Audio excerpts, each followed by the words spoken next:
Hello मेरे प्यारे साथियों, कैसे हैं आप सभी। मैं आशा करता हूं आप सभी स्वस्थ होंगे और मस्त होंगे।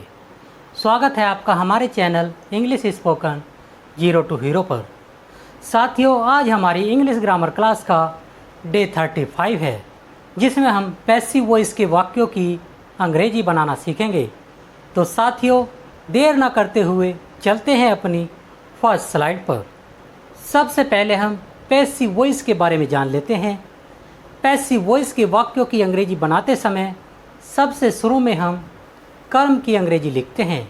कर्म अर्थात ऑब्जेक्ट। साथियों, जो पैसिव वॉइस के वाक्य होते हैं उनमें कर्ता कार्य नहीं करता है, बल्कि कार्य ऑब्जेक्ट अर्थात कर्म के द्वारा किया जाता है। इसमें नोट करने वाले 2 पॉइंट भी है, जिनके बारे में हम आपको बता देते हैं।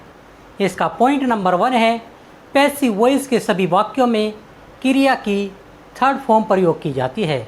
साथियों, इसमें यह नहीं देखा जाता कि सब्जेक्ट एक वचन का है या बहुवचन का है, या फर्स्ट पर्सन है या सेकंड पर्सन या थर्ड पर्सन।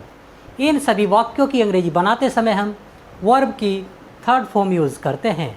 इसका पॉइंट नंबर 2 है, पैसिव वॉइस के वाक्यों की अंग्रेजी बनाते समय हम वाक्य के सबसे बाद में कर्ता की अंग्रेजी बाई लगाकर लिखते हैं। साथियों, जो पैसिव वॉइस के वाक्य होते हैं, जब हम उन वाक्यों की अंग्रेजी बनाते हैं तो सबसे पहले हम कर्म की अंग्रेजी लिखते हैं, फिर उसकी हेल्पिंग वर्ब लिखते हैं, फिर वर्ब की थर्ड फॉर्म लिखते हैं, और उसके बाद अदर वर्ड लिखते हैं, और सबसे बाद में हम सब्जेक्ट जो होता है वह पैसिव वॉइस में ऑब्जेक्ट बन जाता है, और उसकी अंग्रेजी हम बाई लगाकर लिखते हैं। साथियों, जब आप पैसिव वॉइस का चैप्टर फुल डिटेल में पढ़ेंगे तो आपको पैसिव वॉइस के सभी पॉइंट एक एक करके बता दिए जाएंगे। आज हम शॉर्टली आपको इंडेफिनिट टेंस की पैसिव वॉइस बनाना बताएंगे। सबसे पहले हम पैसिव वॉइस के सभी वाक्यों की हेल्पिंग वर्ब क्या क्या होती है इस बारे में हम आपको बता देते हैं। इसके लिए चलते हैं अपनी नेक्स्ट स्लाइड पर। सबसे पहले हम प्रेजेंट टेंस में सभी वाक्यों की हेल्पिंग वर्ब बताएंगे। जो प्रेजेंट इंडेफिनिट टेंस है, उस टेंस की पैसिव वॉइस में हेल्पिंग वर्ब होगी इज, आर, एम, और प्रेजेंट कंटिन्यूअस टेंस की हेल्पिंग वर्ब होगी is being, are being, am being, और प्रेजेंट परफेक्ट टेंस की हेल्पिंग वर्ब होगी हैज बीन, हैव बीन, और जो प्रेजेंट परफेक्ट कंटिन्यूअस टेंस है उसकी हम पैसिव वॉइस नहीं बनाते हैं। साथियों, चलते हैं अपनी नेक्स्ट स्लाइड पर, जिस पर हमने पास्ट टेंस में पैसिव वॉइस की हेल्पिंग वर्ब के बारे में बताया है। पास्ट इंडेफिनिट टेंस की पैसिव वॉइस में हेल्पिंग वर्ब है वाज और वर। पास्ट कंटिन्यूअस टेंस की हेल्पिंग वर्ब है वाज बीइंग, वर बीइंग, और पास्ट परफेक्ट टेंस की पैसिव वॉइस में हेल्पिंग वर्ब है हैड बीन। और साथियों, जो पास्ट परफेक्ट कंटिन्यूअस टेंस होता है उस टेंस की हम पैसिव वॉइस नहीं बनाते हैं। साथियों, चलते हैं अपनी नेक्स्ट स्लाइड पर, जिस पर हमने फ्यूचर टेंस की पैसिव वॉइस में क्या क्या हेल्पिंग वर्ब होती है इस बारे में बताया है। फ्यूचर इंडेफिनिट टेंस की पैसिव वॉइस में हेल्पिंग वर्ब शैल बी और विल बी होती है। जो फ्यूचर कंटिन्यूअस टेंस है उस टेंस की पैसिव वॉइस नहीं बनती है, और जो फ्यूचर परफेक्ट टेंस होता है उस टेंस की पैसिव वॉइस में helping verb shall have been, will have been होती है। और साथियों, सबसे लास्ट में हम चलते हैं फ्यूचर परफेक्ट कंटिन्यूअस टेंस। साथियों, इस टेंस की पैसिव वॉइस भी नहीं बनती है। अब साथियों, हम पैसिव वॉइस में वाक्यों की अंग्रेजी कैसे बनाते हैं, इसके लिए चलते हैं अपनी नेक्स्ट स्लाइड पर। सबसे पहले हम आपको प्रेजेंट इंडेफिनिट टेंस के वाक्यों की पैसिव वॉइस बनाना बताएंगे। हमारा पहला सेंटेंस होगा old books are bought here. Old books होता है पुरानी किताबें, आर जो है प्रेजेंट इंडेफिनिट टेंस में पैसिव वॉइस की हेल्पिंग वर्ब है, और बोट जो है वह बाई की थर्ड फॉर्म है। हेयर माने होता है यहाँ। तो साथियों, इस सेंटेंस की हिंदी हुई यहाँ पुरानी किताबें खरीदी जाती हैं। साथियों हम बाई भी लगा सकते हैं लास्ट में कि बाई मी, बाई ही या बाई यू, लेकिन हम आज बाई लगाकर वाक्य की अंग्रेजी नहीं बनाएंगे। हमारा नेक्स्ट सेंटेंस है this road is swept every day.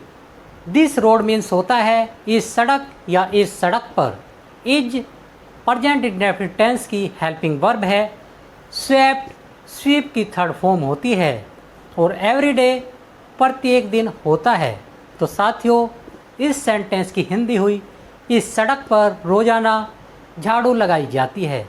साथियों चलते हैं अपनी नेक्स्ट स्लाइड पर, जिस पर हमने पास्ट इंडेफिनिट टेंस के वाक्यों की पैसिव वॉइस बनानी बताई है। हमारा पहला सेंटेंस है the Diwali was celebrated in A grand way this year. The Diwali होता है एक दिवाली त्यौहार है जो साल में एक बार आता है। वाज पास्ट इंडेफिनिट टेंस की पैसिव वॉइस में हेल्पिंग वर्ब है। सेलिब्रेटेड सेलिब्रेट की थर्ड फॉर्म होती है। इन ए ग्रांड वे होता है धूमधाम से। दिस ईयर इस वर्ष। तो साथियों इस सेंटेंस की हिंदी हुई इस वर्ष दिवाली धूमधाम से मनाई गई। साथियों हमारा नेक्स्ट सेंटेंस है I was not consulted in this matter. साथियों यहाँ पर आई ऑब्जेक्ट मी का सब्जेक्ट बनाया गया है।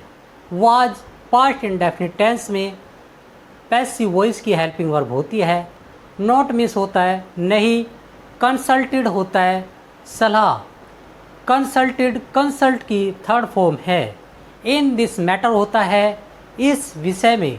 तो साथियों इस सेंटेंस की हिंदी हुई इस विषय में मेरी सलाह नहीं ली गई है।